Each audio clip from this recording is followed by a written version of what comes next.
Good morning. Welcome to the National Nanotechnology Initiative public webinar on U.S. government activities addressing micro nanoplastics issues. My name is Anil Patri from the Food and Drug Administration, serving as a moderator for these sessions on behalf of the Interagency Interest Group on Nanoplastics. I would like to thank Jeff Holdridge and NNCO staff for providing excellent support for this interagency group and for helping us with these webinars. Micro nanoplastics can be engineered synthetic polymers or result from the degradation of bulk plastic waste. Even though formal consensus definition do not exist, microplastics are generally considered as particles above 1 micron size range and nanoplastics from 1 nanometer to a micron. The increasing levels of plastic waste in the environment is a global concern due to the potential environmental and human impacts, with efforts across the globe to reduce bulk plastic waste, thereby decreasing the formation of smaller plastics. Due to the increased awareness, we have formed an interagency nanoplastics interest group through the NNI in 2019 to collaborate and coordinate on this important topic and to apply lessons learned from nanotechnology research to minimize redundancies. Several agencies have organized and participated in workshops, conducting internal research, and providing external funding for the isolation, separation, and characterization of these complex mixtures towards hazard, exposure, and risk assessment. Through these webinars, we would like to highlight some of this work.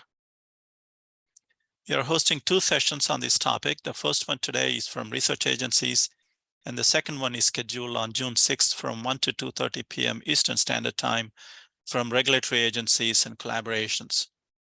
We welcome you to participate in both these sessions, and recordings will be made available on the NNCO website. Now, I would like to welcome the excellent panel of experts, Drs. Catherine Beers, Manager, Circular Economy Program, National Institute of Standards and Technology, Anne-Marie Schmoltner, Program Director, Environmental Chemistry, National Science Foundation, Hongda Chen, National Program Leader for Bioprocess Engineering and Nanotechnology, U.S. Department of Agriculture, Ben Maurer, Sustainable Oceans Lead, National Renewable Energy Laboratory, Amy Urin, Chief Scientist, NOAA Marine Debris Program, Sean Fisher, Hydrologist, U.S. Geological Survey, and Nigel Walker, Acting Chief, Systems Toxicology Branch, National Institute of Environmental Health Sciences of NIH. Following these presentations, we will have a panel discussion. So please type your questions into the chat window, not chat window, but the Q&A window during the presentations so that we can collect these for the panel. With that, I would welcome Dr. Catherine Beers from NIST. Kate? Great, thanks, Anil. Thank you so much for the invitation to be here today. All of these wonderful people talking about our programs. Next slide, is that? Yes, and then next slide again, please. Great, thank you. So I wanted to start off talking about what NIST is and where nano and microplastics fit within our current portfolio of programs. So the National Institute of Standards and Technology is the United States National Metrology Institute. We are written into the Constitution as the federal government maintains the standards for weights and measures. And we've been doing that for more than 100 years and are very proud of metrology programs and traceability standards and calibrations that we have been providing to the nation in that time. About 6 years ago, we established a circular economy program with an initial focus on plastic waste and recycling around the growing awareness of the issues associated with plastic pollution. Our program has 3 major thrusts to it, including material science and design, and importantly, environmental impact assessment, which we see as a major leg in the stool of the program and being able to understand when we've made changes to manufacturing, to consumption and use patterns and materials performance that actually have an impact on the problems that we're trying to address.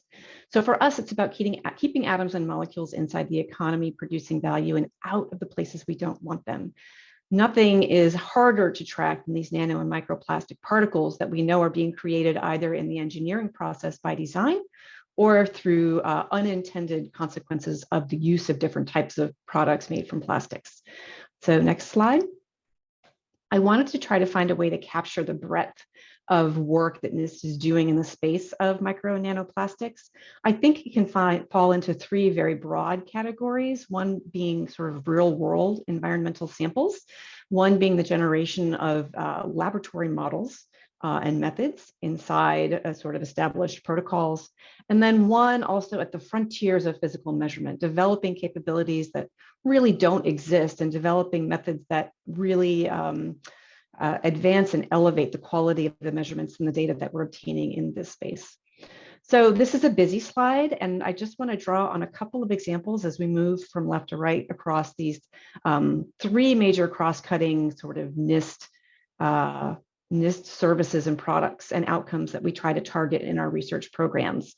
The first being advanced instrumentation and technology, whether that's the ability to collect nano and microplastics from the environment, from beach sediment, from ocean sediment, from other types of environmental samples, to the ability to filter and fractionate those samples and the particles that are obtained from them in the laboratory environment, to the inclusion of a liquid sample cell. The black figure in the middle, top middle of the slide is a liquid cell that can go into our weathering equipment, our in-laboratory weathering equipment led by Li-Pin Sung, to the development and incorporation of state-of-the-art microscopy and imaging technologies at NIST that can specifically shed insight on the issue of nano and microplastics.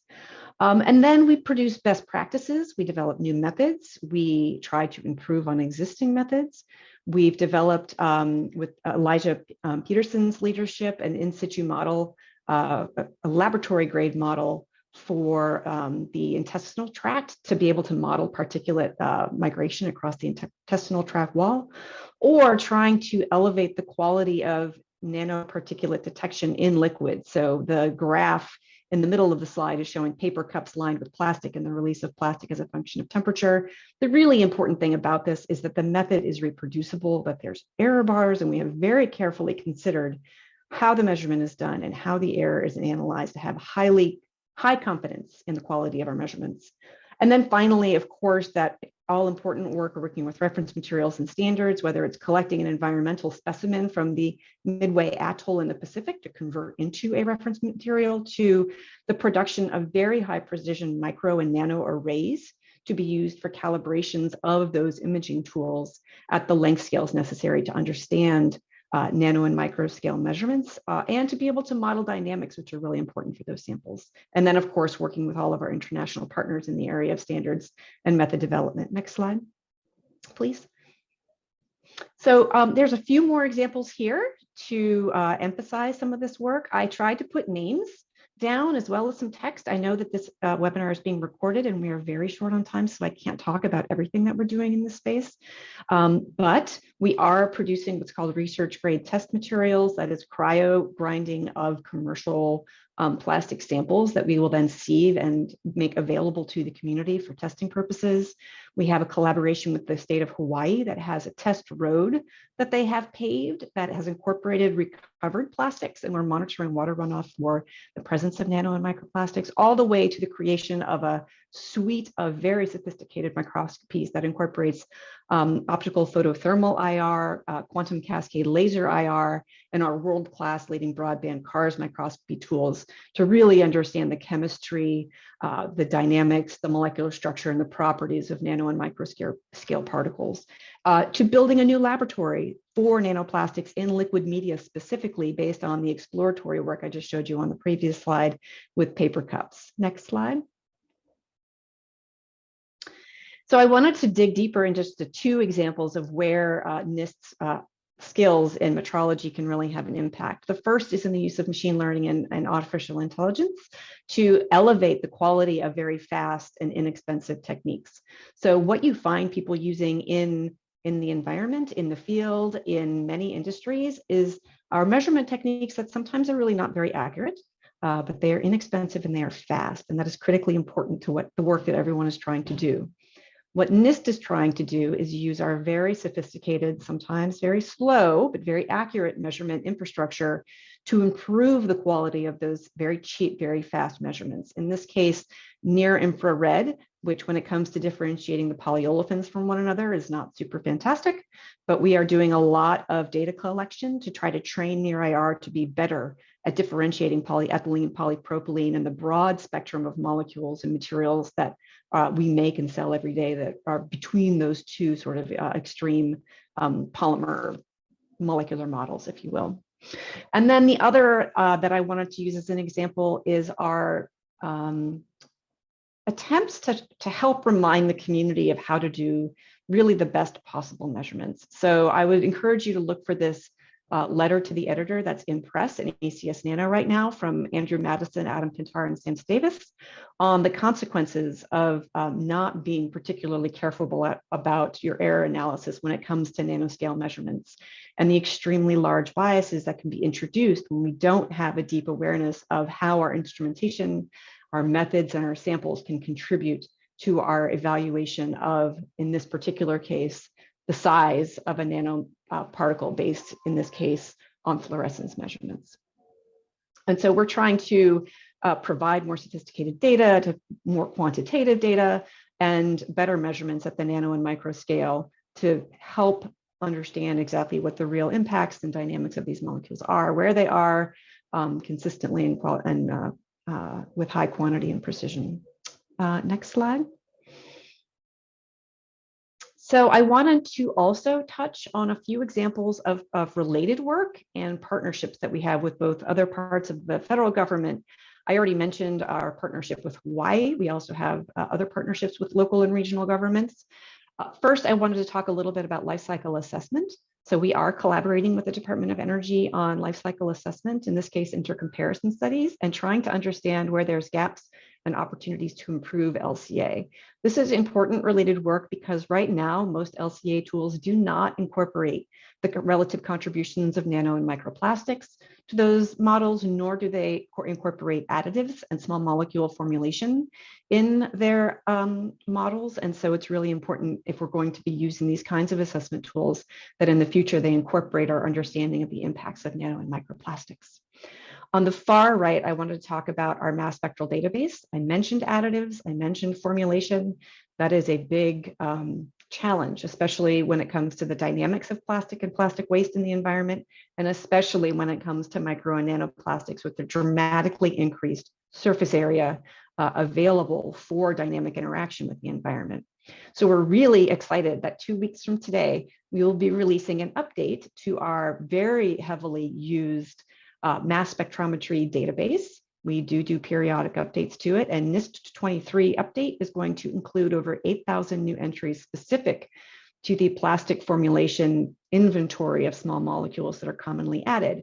We think this will significantly help the community with its identification of different species present in these samples, in addition to just the polymer matrix in those samples. So I would encourage you to look for that.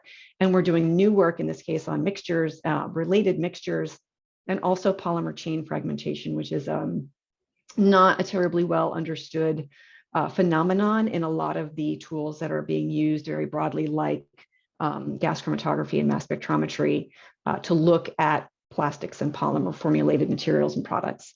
So that is done in cooperation and built on the existing infrastructure from the CompTox database with the EPA, NIH, and FDA. And then finally, that middle image, that is a picture from a materials recovery facility in suburban Maryland, just outside of Washington, where NIST is located.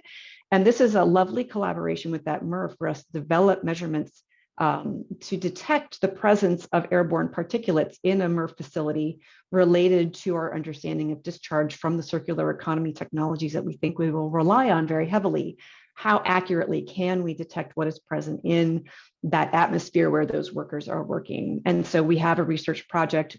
My colleagues, Joe Connie, Diana Ortiz-Montalvo, and Abigail Lindstrom have set up this really interesting experiment that we're doing to see if we can contribute to our understanding of how particulates are released in different kinds of working environments. So with that, next slide. I just wanted to do a really quick survey. I, of course, Perhaps, obviously, don't do any of this work myself. I rely very heavily on outstanding scientists at our campus, primarily in Gaithersburg, Maryland, but also in Boulder, Colorado, out in Hawaii, and in Charleston, South Carolina, to do this amazing work every day.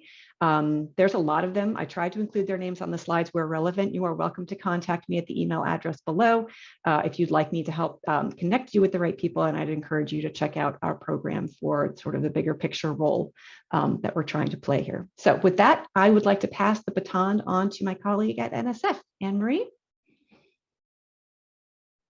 Thank you. Thank you. I am Anne-Marie Schmalten. I'm a program director in the Division of Chemistry at the National Science Foundation. And I will give you an overview over programs and activities, awards that NSF has made on the subject of micro and nanoplastic. Next slide, please.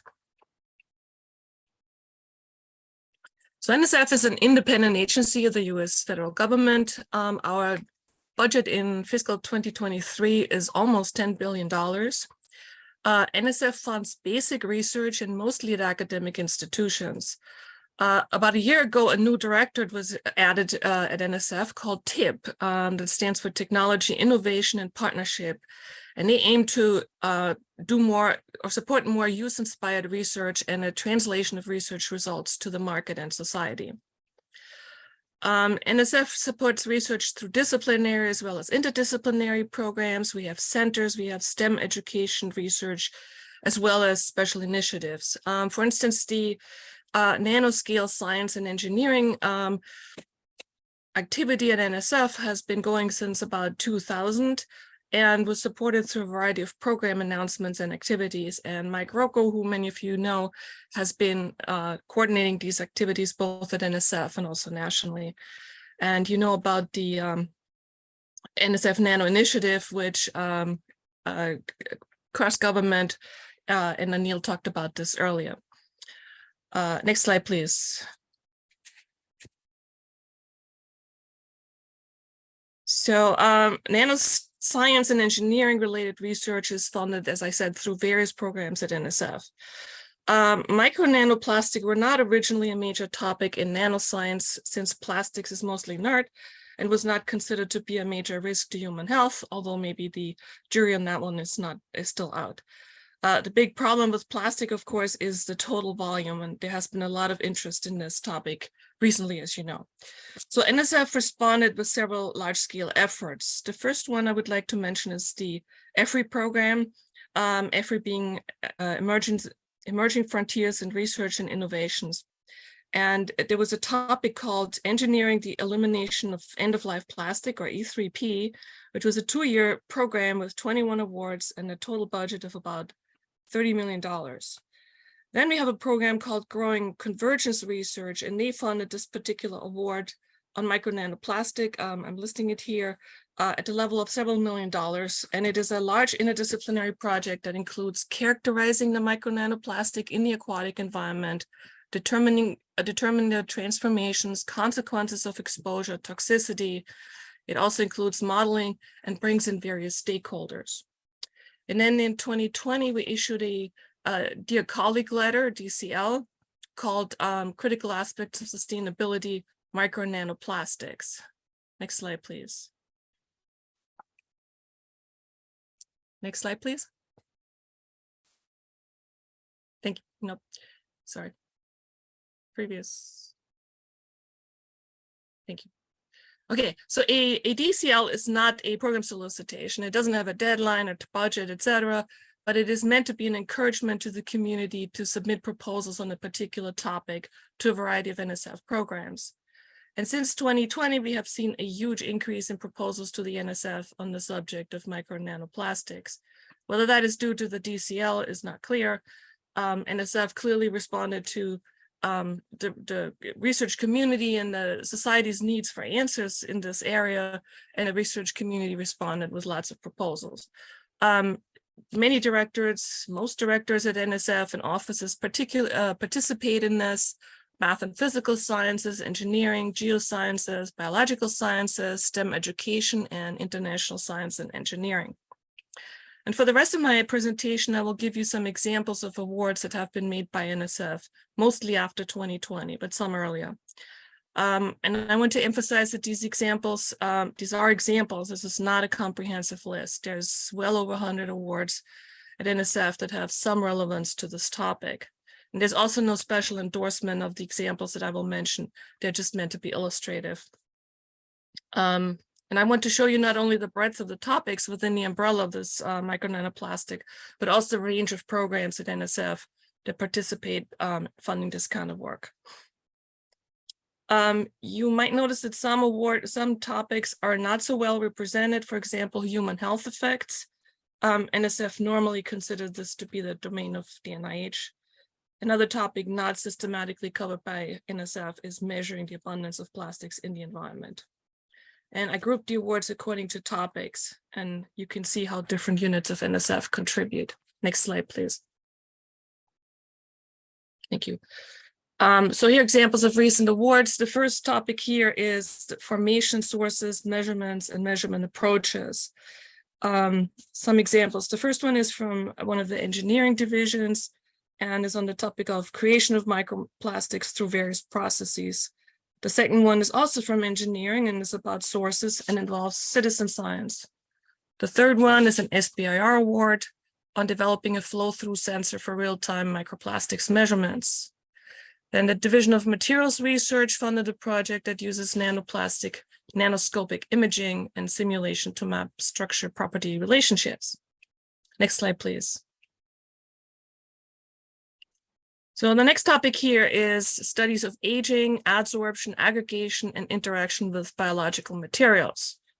The first example here is a laboratory study supported by the chemistry division on aging of plastics and particles. The second example is from the earth science division and addresses adsorption of inorganic pollutants on microplastics. This is actually a postdoc award. The next one from biology is also a postdoc award, and they are studying microbial adaptations that have the potential to degrade microplastics. And the last example in this list is from the engineering directorate and looks at nanoplastic uptake in single microalgae cells. Next slide, please. Okay, these are topics, these are awards on the topic of transport and fate and degradation of micronanoplastic. The first example is a career award. Career is NSF's special award for early career researchers. And this is from, again, engineering. It addresses microplastics, fate, and contaminant transport in storm runoff. The second example is from the Division of Atmospheric and Geospace Sciences, and it looks at aerial transport of micronanoplastic. The particles have been found in very remote regions, so atmospheric transport is the only way to explain their presence there. So that is a new topic. Third example is from Earth Science Division and addresses micronanoplastics in snow-dominated environments. The next example is about floodplains. And the last example here is funded by Ocean Sciences and addresses the contribution of plastics to marine particulate organic carbon. Next slide, please. So this topic is the potential impact of micronanoplastic on organisms, ecosystems, food webs, and communities. No surprise, most of these awards come from biology, specifically the Division of Environmental Biology, but there are other examples. So for instance, the first one is from Office of Polar Programs. It looks at microplastics in the Arctic, specifically ice-ocean exchange, sea ice-ocean exchange. The second project here addresses the impact of microplastics on the microbiota and viral transmissions by mosquitoes and the movement of microplastics within and between ecosystems. The next award is also from biology and is what NSF calls an EAGA award, meaning a short turnaround, high risk, high return award on a novel subject. And the last award is from engineering, again, specifically from a highly interdisciplinary program called SRS, or Sustainable Regional Systems. And these projects are multidisciplinary science as well as stakeholder interactions. And this project here is focused on the Columbia River Basin. Next slide, please.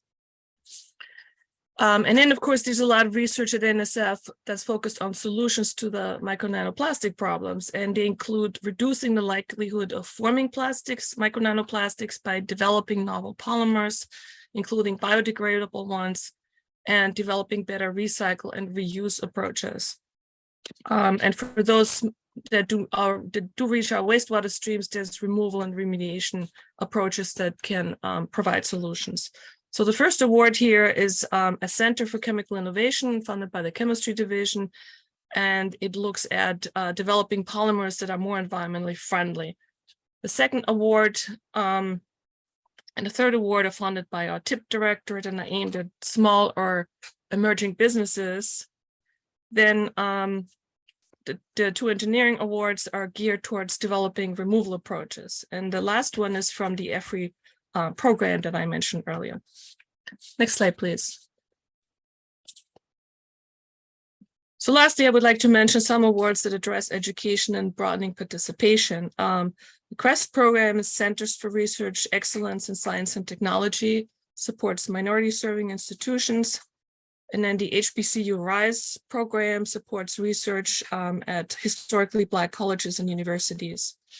And our U sites are programs for research experiences for undergraduates. And this is an example funded by engineering. So in summary, I've given you a quick but totally not exhaustive tour of micro nanoplastic research at NSF, and at the same time given you an idea of the variety of programs and activities we have. And please feel free to contact me at the email given below if you have any questions about any of the specifics here. Thank you very much.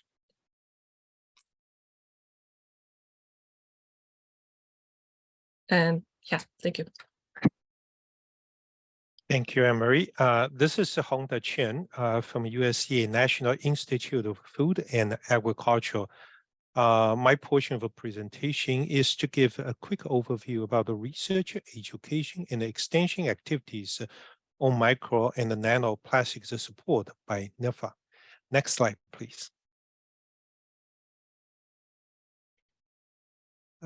USDA NIFA is the primary extramural science agency of USDA. Its mission is to invest in and advance agricultural research, education, and extension to solve societal challenges. The NIFA currently is under the leadership of Dr. Manjit Mishra, who joined the NIFA about 2 weeks ago. And NIFA supports user-inspired science that transforms lives. And the NIFA has the annual budget about $2 billion and then distribute among the research, education, and extension and integrate activities. The NIFA's funding opportunity, particularly competitive grants announced through the request for application or RFA that you can look up at our website. Next slide, please. It has become quite obvious the micro nanoplastic in the environment is ubiquitous. Several ways of these could potentially impact the food production, food safety, and public health. We look at environmental contamination and the degradation of plastic debris, as you've heard from previous 2 presentations already. And agricultural production also intentionally using some plastics such as mulch films in the production field. In the degradation of these plastic materials and its fate and the impact to the crop production is a concern. And then finally, and alongside of the nanotechnology research, variety materials, biomaterials, and others that are being used to develop nano encapsulation for more effective delivery of agrochemicals. And so when it's finished, its intended life, the residual shell material, if it's a polymeric plastic material, and then the concerns of that in terms of the production and the food safety is a very natural concern. Next slide, please. Here is one example, and to look at the seafood, and here particularly in the mussel and oyster in the environment that contains micro and nanoplastic particles and fibers. And Dr. Ward in the University of Connecticut reported that the uptake of these micro nanoplastic really has depends on physical characteristic of this material. And one of the good news that out of his study is that the cleaning procedure of these bivalve seafood is very efficient. And then basically there is no bioaccumulation after adequate depuration process after you harvest these seafood. Next slide, please.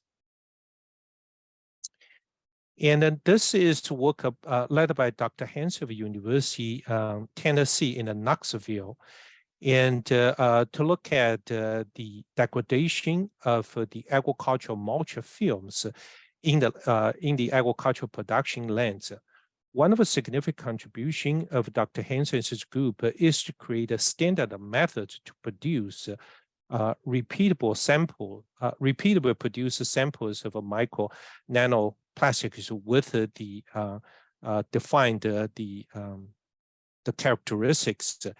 And in the study, in the method development, it involved cryogenic treatment, and this is a mimic environmental the climate embrittlement of a material.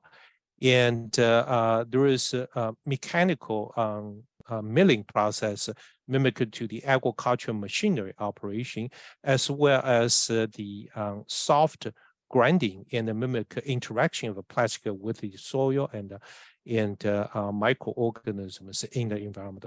Samples can be produced for the cross-lab study in this domain. Next slide, please. And this is a slide and showing the work led by Dr. Sabalov of Louisiana State University, talk about the nano encapsulation of agrochemicals and to look at the environmental health safety aspect for that, in addition to the efficacy of delivery. Next slide, please. And we have a multiple we call the multi-state research group, and look at a very different aspect of mission-oriented topics. The first example is the NC 1194 to look at the nanotechnology and the biosensor. And then recently they completed a comprehensive literature review to look at the detection, characterization, and the risk assessment of micro nanoplastics in agriculture and in the food system. The other multi-state committee look at the wastewater, look at the environmental health and then safety, look at crop production, agrochemical deliveries, look at the various different aspect of presence, detection, and the impact interaction with the agricultural systems. Next slide, please. And we have supported a number of educational efforts over the years. And there is the undergraduate research on like a survey of microplastics, and there's tribal college student monitoring and quantification of microplastics in the water. And in graduate study, look at the testing of microplastics, and we have also an extension project that support citizen science monitoring microplastics. Next slide, please. So one of the concerns about micro nanoplastic is its potential impact to the food safety. Is this an emerging concern? But we have a lot of the unknowns, such as the method adequate to characterize the material, risk assessment of interaction of these nanoplastic with the protein and DNA, feed and transport and complicate the production process and environmental and the transformation in the system. So there are numerous questions that we needed to have an answer to that. Next slide, please. So looking forward and the tools an approach developed to characterize hazard and exposure and risk of micro nanoplastic for the safety in food and agricultural production system, as well as the operators. Characterization of monitoring microplastic nanoplastic in complex food and agricultural production environment, engaging in the communication of the issues and the solution to the stakeholders and the public, as well as a partnership with all stakeholders and other agencies effective advanced science for understanding of these critical issues. Well, that concludes my part of a presentation, and leave my email and next slide. Give my slide the phone number, and you're welcome to chat with me afterwards. So I turn it over to the next slide. Great, thanks, Hongda. My name is Ben Maurer. I'm the Sustainable Oceans Lead for the National Renewable Energy Laboratory. We're one of 17 U.S. Department of Energy national labs in the system. I want to mention explicitly that I am not a federal employee for the U.S. DOE. I'm their officially designated delegate as an employee of the National Lab System. And I'm the delegate to this nanoplastics interest group. Today, I'll be talking about a number of large activities and supported research activities relevant to, supported research efforts relevant to the environmental plastics debris and more broadly to catalysis that DOE is currently undertaking. Next slide, please. But first, I'd like to start with the US DOE's interest in this space. DOE are perhaps the nation's chief non-DoD technologists. DOE works on a wide range of science and engineering projects in support of energy and in support of industry. And the way the DOE is organized is into a number of offices. And at the assistant secretary level, two of those offices that we'll be talking about today are the Energy Efficiency and Renewable Energy Office, or EERE, and the Office of Science. Where these two offices overlap in their mission is in characterizing and understanding polymers' role in a clean energy economy and the outcomes for the environment. Plastics are a ubiquitous part of the modern modern industry, and understanding our efforts effects on nature and the opportunities for a more circular economy necessarily involves polymer R&D. In a typical year, the DOE supports around $20 million or more in polymer R&D, and the projects I'll be discussing today are supported by one, or in some cases, both of these offices. Finally, it's worth mentioning that all future project years are subject to available funding and congressional direction, and that I don't make any financial decisions on behalf of DOE. Next slide, please. So the first of these projects that I'll be discussing is the work that I actually lead at NREL and at our sister laboratory, the Pacific Northwest National Labs, or PNNL. This is work along with partners at US EPA Region 3 for US universities and the Moore Institute. And that's the Waterborne Plastics Assessment and Collection Technologies project. It's funded primarily by the Water Power Technologies Office within the Office of Energy Efficiency and Renewable Energy, or EERE, within DOE, but it's also made possible by competitive funding from the Office of Science's Biological and Environmental Research Program. Seed funding for WaterPact, the initial stages during scoping was made available by Bioenergy Technologies Office, or BETO, within EERE. And this project ultimately seeks a cumulative 50% reduction in US waterways plastics by 2040 relative to the business as usual case, and that's by weight. To do that, this year we're sampling 4 American rivers, looking at the broad spectrum of sizes, shapes, colors, and chemistries of plastic debris. And that's from all sources, not just post-consumer goods. And that's across as broad a spectrum as we can manage. We'll be developing high-resolution numerical models of the fate and transport of these plastics in the Delaware River, specifically to better understand the sources, sinks, and transports of the plastic leachates, and developing valuation models to identify the value of the reclaimed materials to the circular economy and approximate the avoided costs of remediating the pollution in terms of ecosystem, communities, and human health.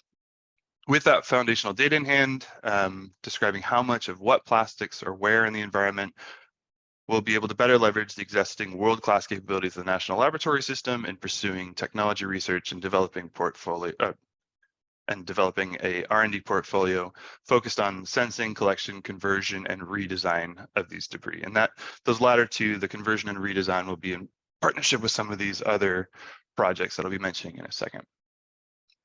These technology solutions will all be powered by renewable energy resources, and that first push going out into those 4 American rivers and gathering that characterization data, we anticipate that data will be available to stakeholders in this community and the general public early in the next calendar year. Next slide, please. Uh-oh.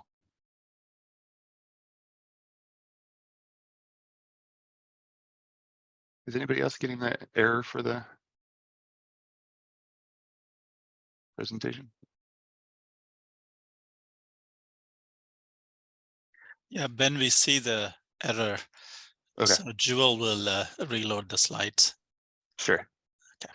Well, as those are coming back up, sorry about that. I'll just get started talking about bottle. So WaterPact's latter 2 pillars are conversion and redesign of plastics across the spectrum of size, shape, color, and chemistry. And for those pillars, we're working with an already established project called Bottle. That's both an initiative and a consortium. That's the bio-optimized technologies to keep thermoplastics out of landfills in the environment. That initiative was established or that consortium rather, was established in 2020 under the Plastics Innovation Challenge from DOE. There we go, thank you. And the Bottle Consortium has over 100 members across more than 30 research organizations, including national laboratories, universities, and NGOs, as well as a broader network of industry partners pursuing material circularity. So Bottle is funded by US DOE's Bioenergy Technologies Office and the Advanced Materials Manufacturing Technologies Office. Like I mentioned before, there's quite a few offices within DOE, and these 2 technology offices support Bottle. And the vision of Bottle is to deliver scalable technologies that enable cost-effective recycling, upcycling, and energy efficiency for plastics. Their mission is to develop robust processes to upcycle existing waste plastic and to develop new plastics and processes that are recyclable by design. Bottle specifically works with industry to catalyze new, unintended I suppose, catalyze new upcycling paradigms and novel feedstocks, and it leverages DOE's investments in process development, catalysis, materials, and analysis-driven R&D. Bottle oversees a wide range of projects within the consortium and with commercial partners in this space, including recent projects that have made the news on plastics eating enzymes and bacteria. Their work falls under US DOE's new Strategy for Plastics Innovation, which is available from the energy.gov website. I have links at the end of this presentation that you can follow for more information for points of contact. Next slide, please. Great, thank you.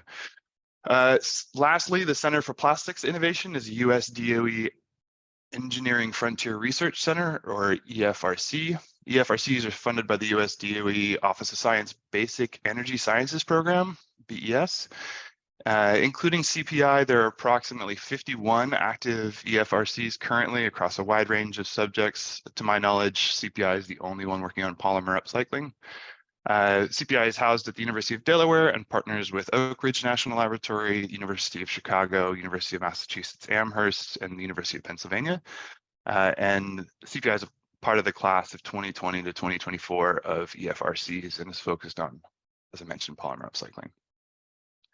CPI pursues their mission through 3 thrust areas. Their mission is to develop catalytic and functionalization approaches and fundamental tools applicable to the upcycling, upgrading, and recycling of real polymer plastic waste, with a strategic focus on enabling mixed stream transformations in varied material forms. For example, solutions, melts, and surfaces. A number of researchers from Bottle and CPI have collaborated since their inception on overlapping R&D interests across the 2 organizations. And WaterPact so far has not yet worked with CPI, but that's a possibility in the future. Next slide, Jeff, or Joel, please.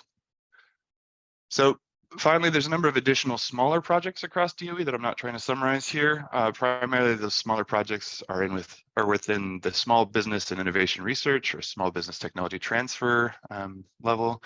Those projects are administered by the Office of Science and the Small Business Administration.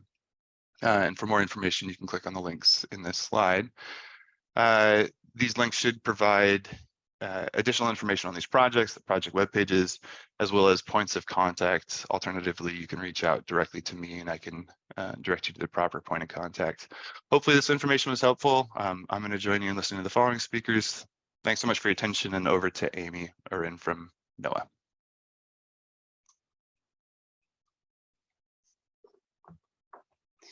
Great, thanks, Ben. So yes, I'm Amy Urin. I'm the Chief Scientist for NOAA's Marine Debris Program. And today I'm going to talk a little bit about our program generally and the activities that we engage in, and then dive into a little bit of our supported research as it relates to microplastics. Next slide, please.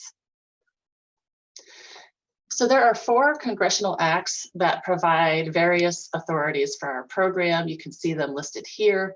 The original act that established our program was passed in 2006, and you can see the various amendments and reauthorizations that have occurred over the years.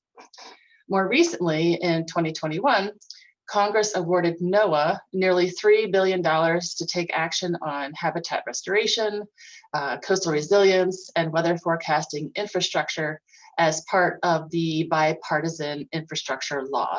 And as part of this award, the NOAA Marine Debris Program is receiving $150 million over 5 years, specifically for marine debris assessment, prevention, mitigation, and removal. So this particular law did not change our program's authorities, but instead represents a targeted investment to respond to community needs for marine debris removal. And so the majority of these monies will be awarded as competitive removal grants. Next slide, please. So getting back to our authorities, you can see here a representative list of the types of activities we are required to engage in. We are mandated to conduct national and regional coordination and outreach and education on the topic of marine debris. We have the authority to declare severe marine debris events, like from a hurricane or a typhoon, and to respond to those events. There is a specific call out to address derelict fishing gear. We are mandated to provide competitive grants, and we do these for research, prevention, and removal. And we were tasked with establishing a Marine Debris Foundation, which was launched in 2020 as a charitable nonprofit to augment and support our efforts in addressing marine debris. And the Save Our Seas 2.0 Act from 2020 required us to conduct 3 studies related to derelict fishing gear, microfibers, and estimate the US contributions to global ocean plastic waste. So you can see that there's a lot going on here in our program. Next slide.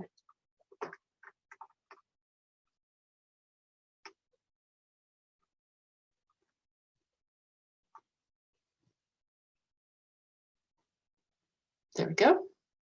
So we achieve our mission through the 6 pillars that you see here, and these form the basis of how our staff are organized into teams. And for today, obviously, I'm going to focus on the research pillar, which you see highlighted. And I also wanted to reinforce that our program is mandated to address marine debris, not just microplastics. So you can see in the photo pyramid to the right that this includes micro debris and mega debris like derelict fishing gear, as I mentioned before, and also abandoned, lost, or derelict vessels. Next slide, please. Okay, so that was just a little bit about our program generally. So let's focus in on the research pillar. Since 2005, we have funded 76 research projects through a variety of mechanisms, including internal NOAA collaborations, competitive research grants, which I've mentioned, and NOAA cooperative institutes. And we also fund projects through foundations and contracts.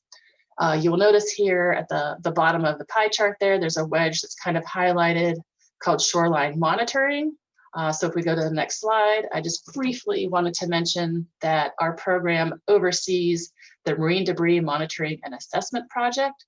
And this is a citizen science shoreline monitoring program that engages NOAA partners and volunteers across the country to survey and record the amount and types of marine debris on shorelines. We've developed a scientifically robust shoreline data collection method with the aim of supporting research and science-based policies and providing tools to partners so that they can assess and monitor shoreline debris concentrations in their area. And you can see the website at the bottom of the slide there that will take you directly to our monitoring page. Okay, next slide. All right, so back to the larger picture of research. So in this graph, we see dollars allocated to research projects on the y-axis or the left axis of the graph. And this is by fiscal year, which is at the bottom of the graph. And there are different project types, which are the stacked bars in the graph. And the legend to the right describes thematically what those projects have examined from a research perspective. And then above each stacked bar, we see the total project count for that year. The real takeaway here is that the number of projects we fund each year varies, as does the total dollar amount. And this is largely driven by our federal appropriations for any given year. And secondly, you'll just notice by reading through the legend on the right that we funded research on quite a variety of topics. So the 4 years in which we have held research grant competitions, which is our most well-known mechanism for applying our funding to marine debris research, the 4 years we've had the grant competitions are in asterisks at the bottom of the graph, indicating the years that those competitions occurred. So 2013 was our first competition, and this competition focused on the chemical aspects of marine debris, specifically chemical leachates, exposure of organisms, and trophic transfer. And these projects were largely microplastic driven.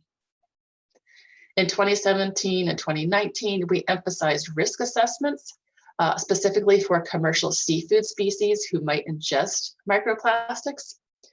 And in 2021, we prioritized projects that examined the source, fate, and transport of marine debris from upstream, downstream to the coastal zone.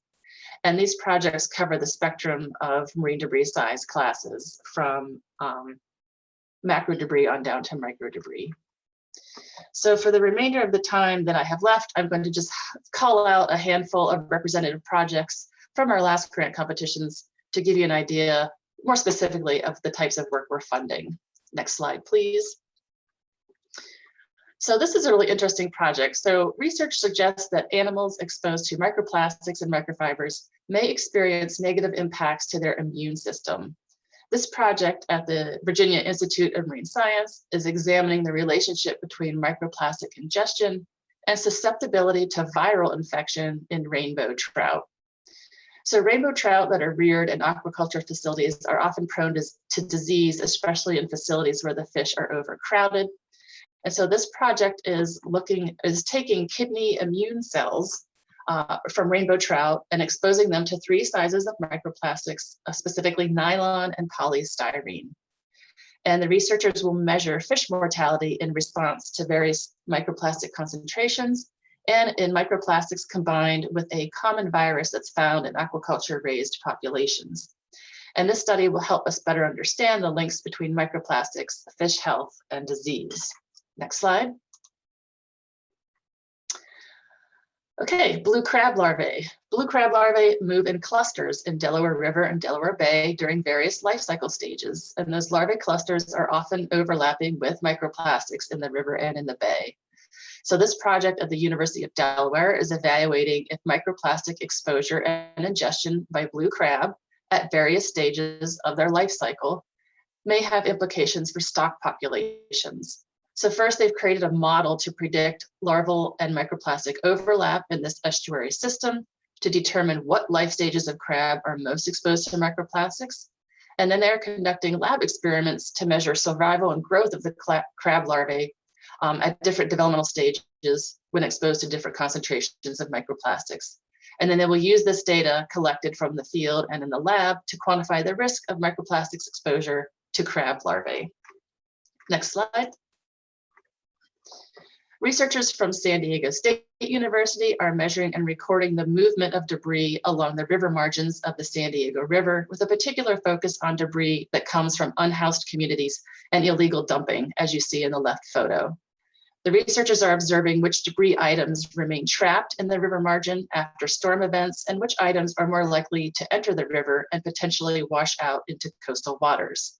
This group is also evaluating how these debris items break up and fragment after months in the environment, which you can see in the right-hand picture.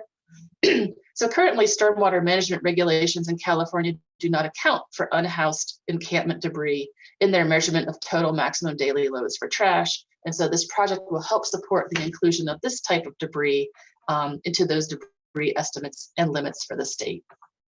And then lastly, next slide, Villanova University is conducting a regional assessment of the Guanica watershed in Southwest Puerto Rico by analyzing upstream sources of marine debris and how it travels from rivers to coastal areas. The debris will be measured and characterized for many sites, including rivers, beaches, mangroves, storm drains, and coastal waters during both wet and dry seasons.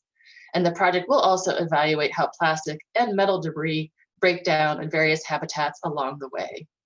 And overall, these results from the study will inform management actions in this area.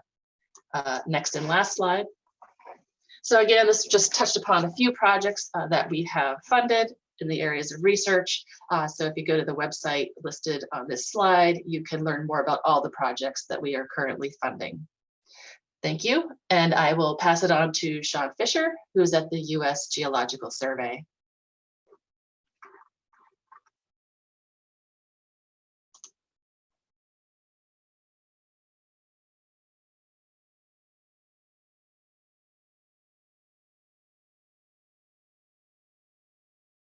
Sean, you have to unmute your audio, please.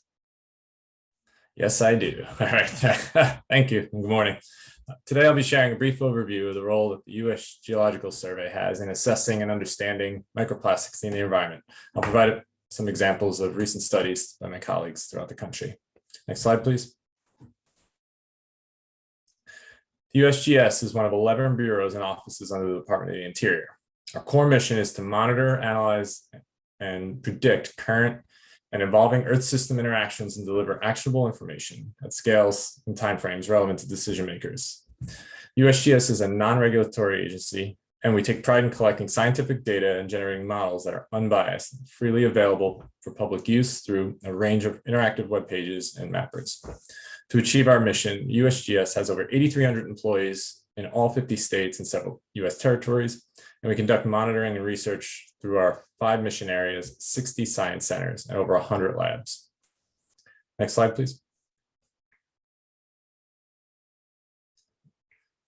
Fundamental to our mission is observing the environment and the impact humans have on water and ecological resources. This includes microplastics. Since 2014, the USGS has worked with various federal, state, and local university partners in sampling and collecting water, sediment, fish, and shellfish, particularly looking at particle types, sizes, and polymer types in water and soil, correlating these with stream flow and precipitation, including runoff, locally, green infrastructure, and other types of management practices, land use imperviousness and climate, and also fish tissue and biological assessments.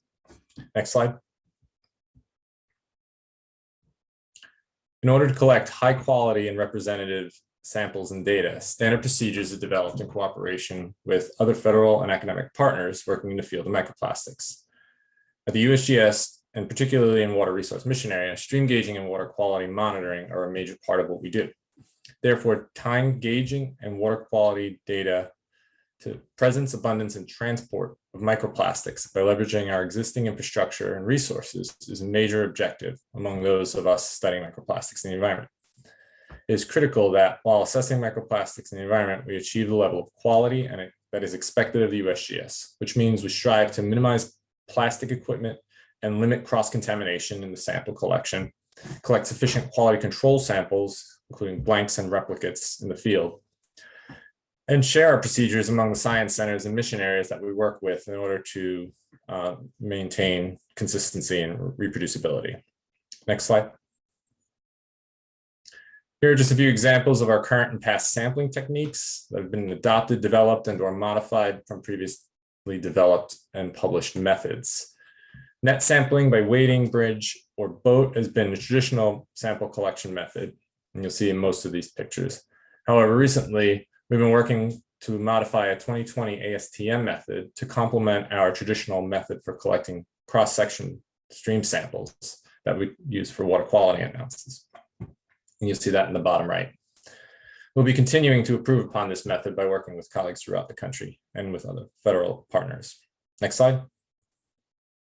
Some examples of the organizations the USGS have partnered with over the last 9 years are shown on this slide. We develop to and improve with federal and academic partners on all levels. Next slide. Before I get into some of the examples of USGS studies, just wanted to emphasize that the USGS data and interpretive science products are available online through usgs.gov, USGS Publications Warehouse, and various academic journals by which our colleagues publish their results. Various mappers that the USGS produces, the National Water Information System, or NWIS, through USGS Science Base, and also through data.gov. Next slide, please. So now I'm going to briefly highlight 13 past and current USGS studies demonstrate methods, developments, and collaboration with a variety of partners. You'll find the citation to each study presented at the bottom of the slide, unless it's an ongoing project. Then I've provided the contact information. Next slide. The first microplastics assessment conducted by the USGS was in 2014 by colleagues in the Upper Midwest Water Science Center in collaboration with university professor. And they sought to quantify microplastics by particle type in 29 tributaries to the Great Lakes. These samples span the gradient of upland land use types, forested to agriculture to urban, and samples were collected by USGS staff and analyzed by colleagues in the USGS Washington Water Science Center for particle size distribution and binned into 5 plastic type categories you see on the right: fragment, pellet and bead, fiberline, film, and foam, based on visual inspection with stereo microscope following processing in lab. Our colleagues found microplastics in all samples that were analyzed for this study and published their findings in a 2016 report. Next slide. Colleagues from the same office subsequently worked with university partners to collect open water samples into the Great Lakes and compared the samples to the tributary samples collected, and also looked at polymer density. Next slide.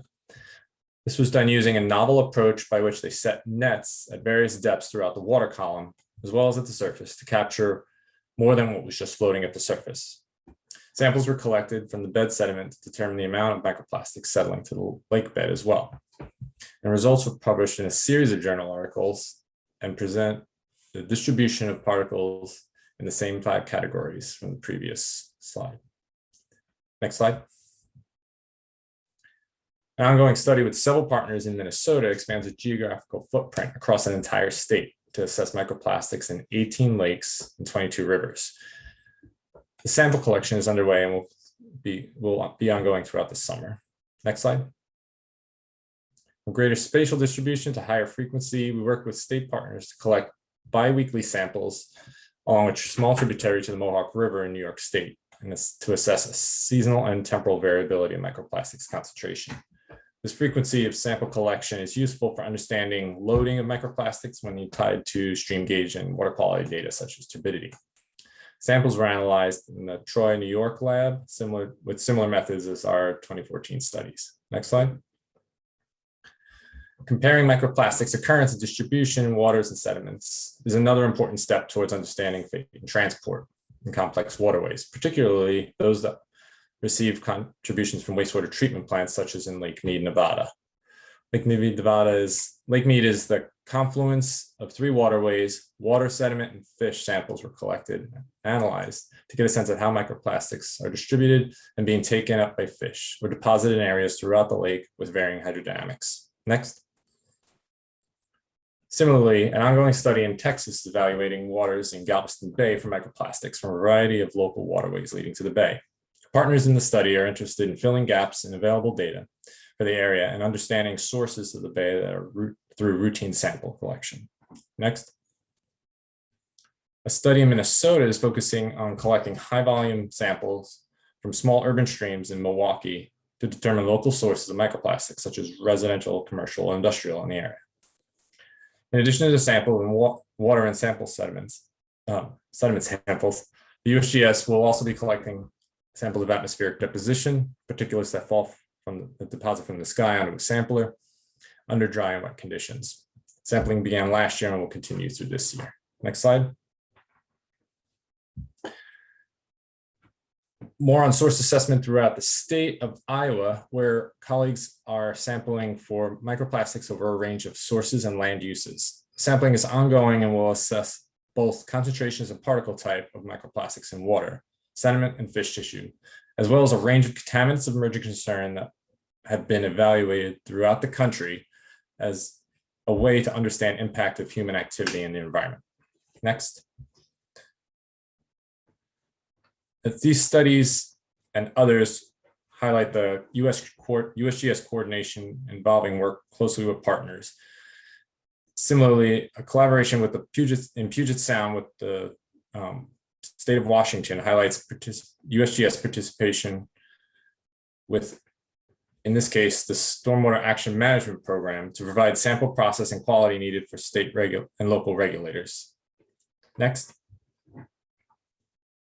I'll wrap up with two separate studies finding microplastics in remote mountainous regions of Colorado Rockies. The first was more of an exploratory look at microplastics and deposition samples collected as part of a routine national atmospheric deposition program monitoring. Plastics, fibers, and particles were found in many of the samples analyzed, even thousands of feet uprange. Next.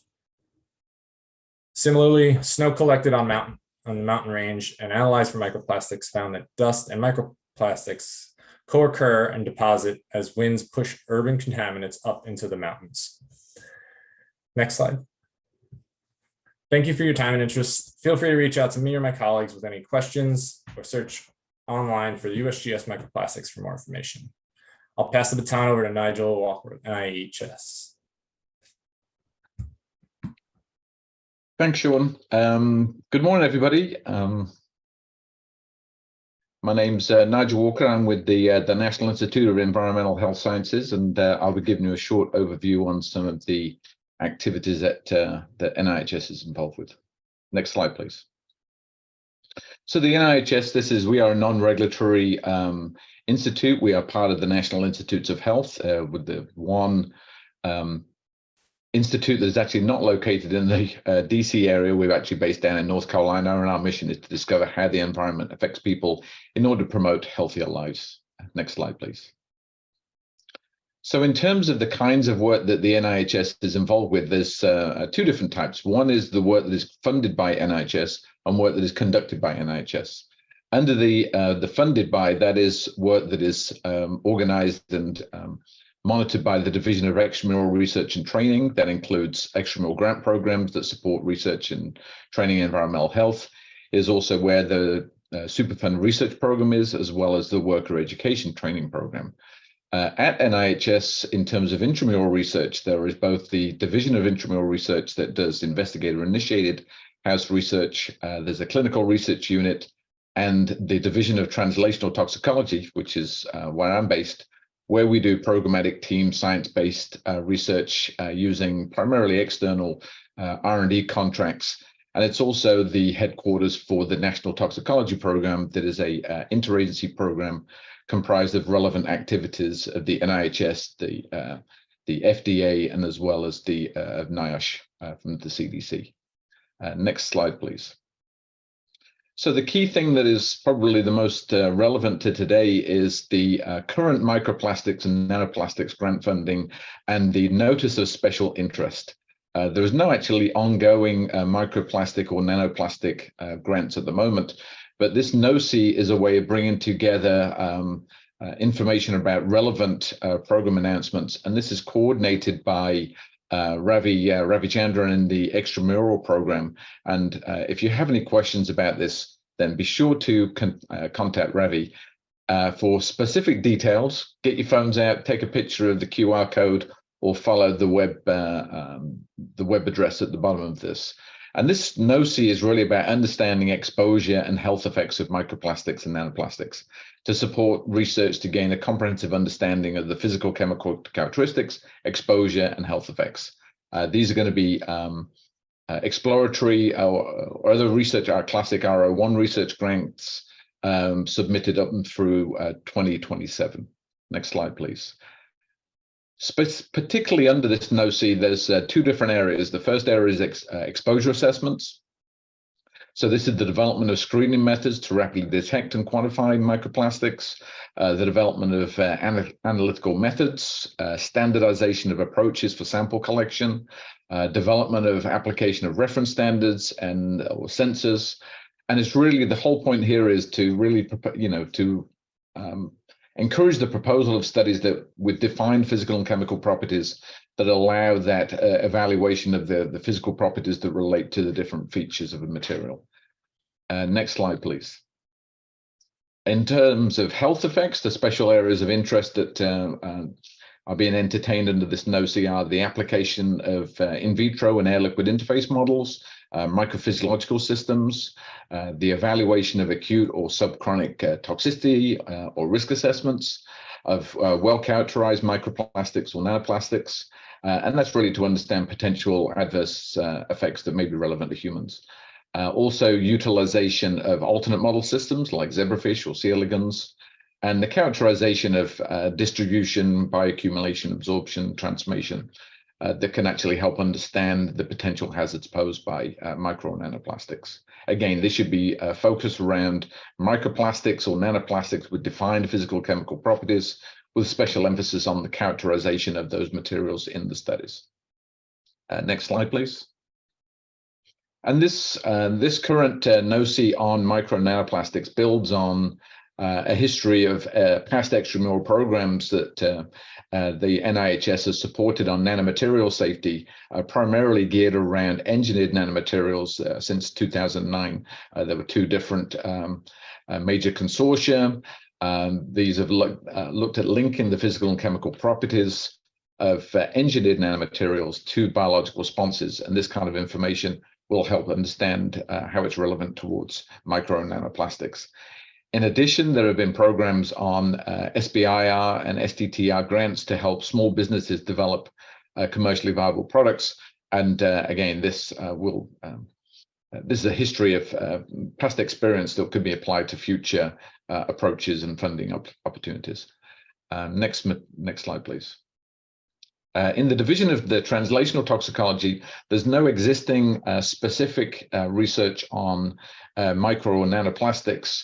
But we do currently have an interagency agreement between NIHS and our division with FDA and the National Center for Toxicological Research to develop validated methods for the detection, identification, and quantification of mixtures of nanoplastics in the food chain. We took the strategic decision several years back to really focus on understanding composition before we move forward with any kind of toxicological evaluations.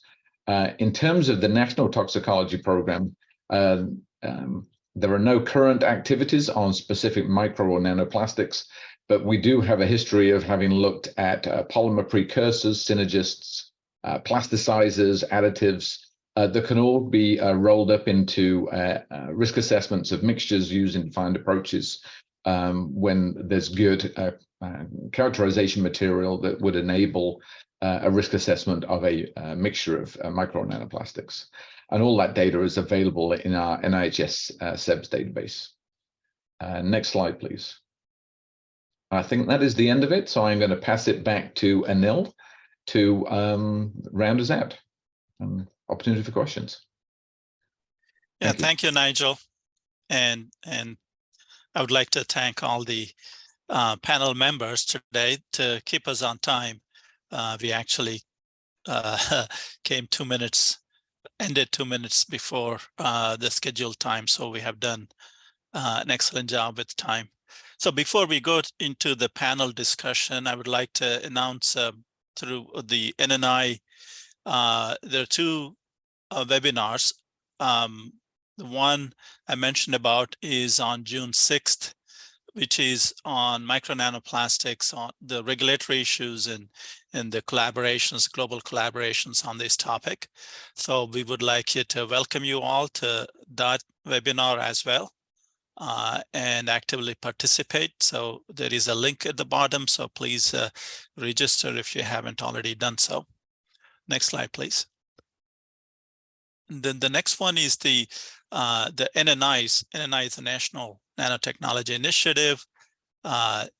the EHS Environmental Health and Safety Research Strategy meeting. This is a hybrid meeting on May 31st and June 1st. As many of you may know, there was a 2011 EHS research strategy document that was published. We had some updates subsequently to that. And so this will set up about what accomplishments were made since then, and then what are the questions still lingering on the nanotechnology EHS research. So again, there is a link at the bottom. Please register, and we welcome your participation. Excellent panel of speakers from academia, government, and industry. Thank you. And then with that, we will go into the panel discussion. Most of the questions that I have seen are answered, but I see the general theme about the questions about materials, their availability, the standards, and so on. So I would like to start by asking Kate if she can comment on the availability of standards.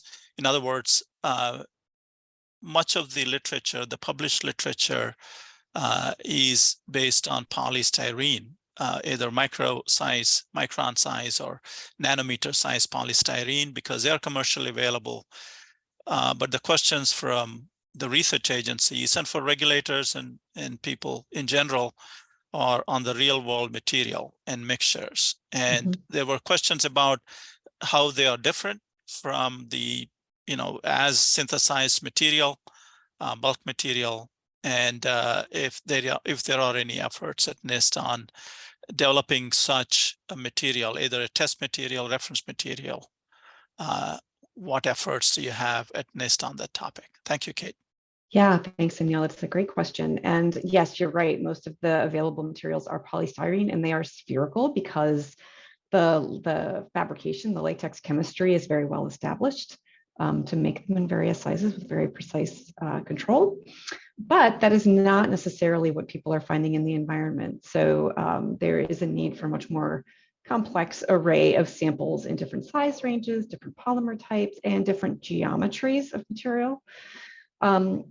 Interestingly, I think NIST did produce a non-spherical plastic particle reference material, but we did not make it for this community. We made it actually for the protein aggregate problem associated with protein therapeutic manufacturing in the pharmaceutical industry. And so the ability to detect protein aggregation is calibrated against a NIST standard that is available for a fibrillated plastic.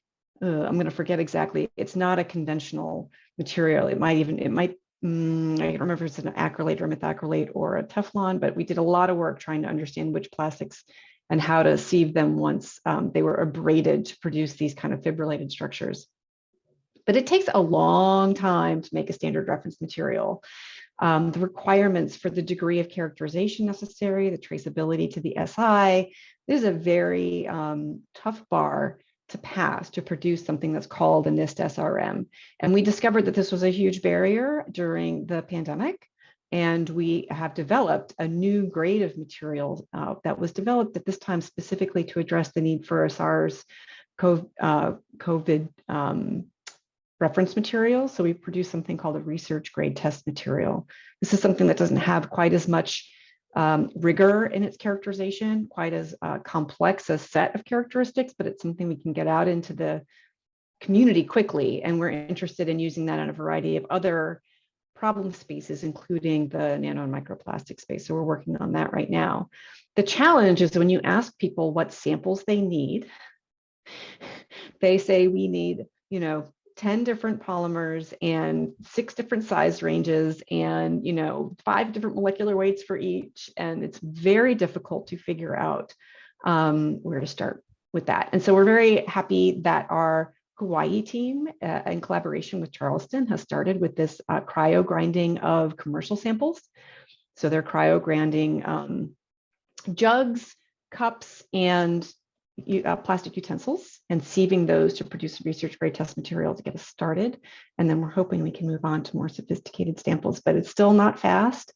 And it's still not that, 1,000 sample array of materials that we would all love to see out in the research community to support harmonization of all these methods that you saw showcased today, because we really don't know how a lot of those environmental sampling approaches compare to one another, right? The quality of the measurements, the verification versus laboratory measurements, all these things are really big questions, especially when it comes to understanding what's going on and across the hierarchy of different environments and water sources. So tons and tons of research work to be done for sure. Thank you for the question. Thank you, Kate. It feels like the initial days of nanotechnology more than 20 years ago, when people asked for reference material, and within the nanoscale range, every 10 nanometers, positive, negative, neutral, that'll, right. 30 reference material takes a long time. Yeah. But I think you have the Hawaii labs that are collecting samples. Maybe they can serve as a starting material for these test material. So yeah, and the other NIST teams are also collecting data, and they're going to publish data, not just samples. And so there will be libraries of data available, spectra available, that will have varying degrees of the NIST scrutiny applied to them. So for example, the mass spec database is going to have data that does rise to the level of a reference material, reference data, not standard reference data, but reference data. And so we're trying to get as much out there that is as useful as possible.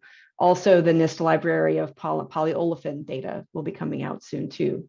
So we're hoping, yes, and the work that Hawaii is doing is all complementary to one another, and that we hope will elevate the discussion around data and comparison of results and the ability to harmonize all of these results soon. Thank you, Kate. And there are a couple of questions here. Earlier, there was a question about how to handle the lab waste once the micro nanoplastics research done in the labs. Hangda, would you like to take that up? Thanks, Neil. Thanks for the good question. NEFA support the research fall under NEFA category exclusion to the National Environmental Policy Act. Basically, it says research conducted within any lab, greenhouse, or other confined facility where research practices and safeguards must prevent environmental impact. For this particular research project, and it mostly deal with the aqueous slurry of a microplastic or nanoplastic particle. Once a study is done, the materials, the samples are being discussed into the biological waste bottle and with a proper label for to discuss. Yes, thank you. Thank you, Hangda. There is another question from Rick Kennedy. Is there funding for new decision methods that consider the higher variability of particle mixtures compared to single chemicals? This is a research need used in regulation, so may need more attention in the research funding. Excellent question on mixtures toxicology. I would post this to both Nigel Walker and Anne-Marie from NSF. So Nigel, would you like to comment on this mixtures toxicology question? And sure, if there is research funding? Yeah, thank you. Yeah, thanks, Anil, and great question, Rick. So NIHS has had a history of funding mixtures toxicology and mixtures risk assessment, statistical approaches for that. And so from a funding point of view, I think the NOC that's particular to nano and microplastics would be very applicable. There was the note I mentioned about risk assessments. So I think approaches to dealing with risk assessments for mixed materials would be totally responsive to that, those kind of RFAs. And because mixtures is one of the strategic elements of the NIHS's strategic plan. So I think if people submit that kind of stuff, I think it would be very responsive. So that would be my suggestion. Good question, though. And within NIHS, we have in the DTT, we have a strong focus on mixtures toxicology and approaches to enhance both component-based as well as sufficient similarity-based mixtures analyses. Thank you, Nigel. Anne-Marie? Yeah, as I said in my talk, I think we would suggest people contact NIHS if they are, interested in that topic. Yeah. Thank you, Anne-Marie. Yes, this is an excellent question because most of the publications are on single entities and the real world material or mixtures. And that area should be developed further. So thank you for that question, Rick. The next question is there more of a need for the accurate characterization of these particles or the remediation and recycling into value-added products? So I would pose this question to Ben about the, I would say, recycling and upcycling. Ben? Thanks, Anil. The question is there more of a need? Did I hear that correctly? Yes, yes. Yeah, absolutely. There's more of a need. So they're looking at different distributions of environmental particles. Currently, we're collecting and converting in different ways particles that are typically macroplastics at the water surface. But there's probably a distribution of, well, there is a distribution of particles across the water column into the sediment matrices and on the banks of the river that are typically not collected at the same rates or at all potentially. And yeah, there's quite a bit of research that's ongoing and is leading to new discoveries, increasing the rate of conversion, increasing the efficacy of conversion, efficiency of conversion, and then also enabling new pathways for upcycling. So reducing plastics to monomers that can then be used for new generation of plastics that have higher quality properties and are higher value in the supply chain. So this is an area where DOE is really active and is definitely increasing the value of plastics that are available, recycled plastics that are available, and also changing the paradigm for redesign. So ways that we design plastics in the first place so that they can be more recyclable is a very open area with a lot of ongoing R&D that seems very promising, and hopefully changes the way that we convert in the future from an upstream sort of way. Thank you. Thank you, Ben. Another question is on, can the strategy to develop risk assessment of MNP, that is micro nanoplastics, follow the nanoparticles, which are also mixed and complex materials? Can anyone take this question on nanomaterial risk assessment? Nigel?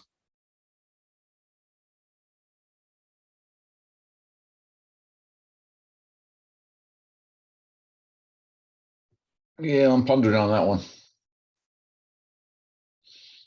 Can the strategy to develop risk assessment of micro follow the nanoparticles, which are also mixed and complex materials? Let's say, I mean, it's part of everything that people are doing at the minute from USGS to NIST is trying to understand composition, because when you understand fully composition from both micro and a nano level, there are frameworks in place for doing component-based similarity based on hazard indices or whatever. And so that really is, the heart of it is making sure that the sampling methods are appropriate for both micro and nanoplastics, which was a big gap in a lot of the sampling technologies that were being applied, 5-10 years ago. So I think that's, if we can measure it, we can probably deal with it. Thank you, Nigel. Kate, or anyone else? Kate? Yeah, I think Nigel's absolutely right. I just wanted to add that there's a lot of concern over the sense of urgency is prompting a tremendous churn of measurement. And I think there's just a concern about making sure that it's done properly and correctly and calibrated. That is extremely challenging. And there's a sense of urgency in being able to make decisions, which I think you will hear in the second installment of this webinar series, right? But making sure that the information that underpins a lot of the decision-making is sound is a really big concern right now for us. And so just trying to find a way to elevate the quality of the work done across the board is the focus. And that includes risk assessment, but it includes a lot of this compositional and size detection in complement to that. Thank you, Kate. Yeah, that what we encourage, and this is something that we do talk about at the interagency nanoplastics meetings, is that we need more research on these mixtures and real world samples. And because of the lack of these available material, most of the work is on polystyrenes and commercially available material. And it's very difficult to apply that work, even though we understand these size-based and surface-based, composition-based issues. To apply into a regulatory sense is quite challenging. So any other last minute thoughts, Amy?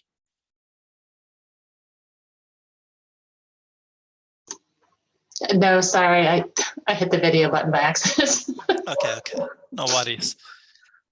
Well, we are at 12 noon Eastern Standard Time, so we answered all the questions that were posed except the last one.